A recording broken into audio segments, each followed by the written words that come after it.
What's up guys, David here, and this is the Galaxy S8 Plus that I think we all wanted to see. It's not your typical Galaxy S8 Plus. You can't go to your local store to buy it. You can't even go to Samsung's website to buy it because it's only available in select countries like Korea, and if you're thinking about importing, this thing is expensive. Now, luckily, our sponsor at GraphicsTalk covered the cost of this device, allowing us to bring you this speed test, so big thanks to them. So in the spirit of GraphicsTalk's creator to creator initiative, let's take a look at a spec sheet that I made using my GraphicsTalk subscription. So here are the specs on your normal Galaxy S8, which are definitely nothing to scoff at, but on this special Galaxy S8 Plus, Samsung took it to the next level, bumping the RAM up to 6 GB and doubling the internal storage up to 128 GB. So I'm excited for this speed test. Now, if you guys like what you saw in that spec sheet with the awesome graphics and vectors that I used, check out GraphicsTalk. They're offering a free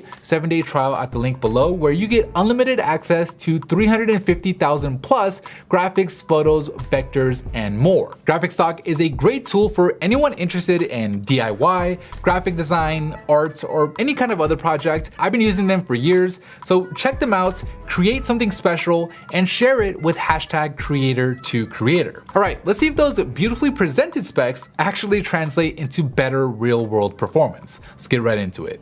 Alright, so on your left you have the Galaxy S8 Plus with 6 GB of RAM, and on your right is your average Galaxy S8 with 4.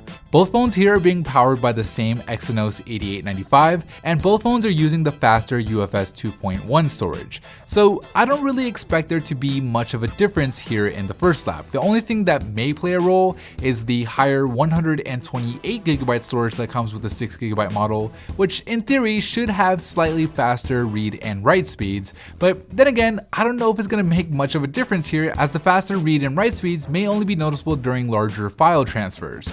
So really, what I'm interested in is not what happens here in the first lap, but what happens in the second lap where the RAM management on both of these phones will be put to the test. And if you've seen any of our speed tests, whether it was with a Galaxy S7 or with the Galaxy S8, you know that Samsung phones aren't the best when it comes to keeping apps open and ready to go in the background. Time and time again, we've seen similarly spec'd Android phones with the same 4 GB of RAM do a better job at keeping apps open. So what I want to see is if the additional 2 GB or 50% of extra RAM is enough to solve Samsung's relatively weak RAM management. So we'll go ahead and fast forward to the second lap, which is what we've all been waiting to see anyways, where like I suspected, the phones finish only 2 seconds apart, so below the 3-second margin of error, making that first lap pretty much a tie. Okay, so this is where things will get interesting. Will the 6 GB of RAM be enough for the S8 Plus to keep all of the apps open?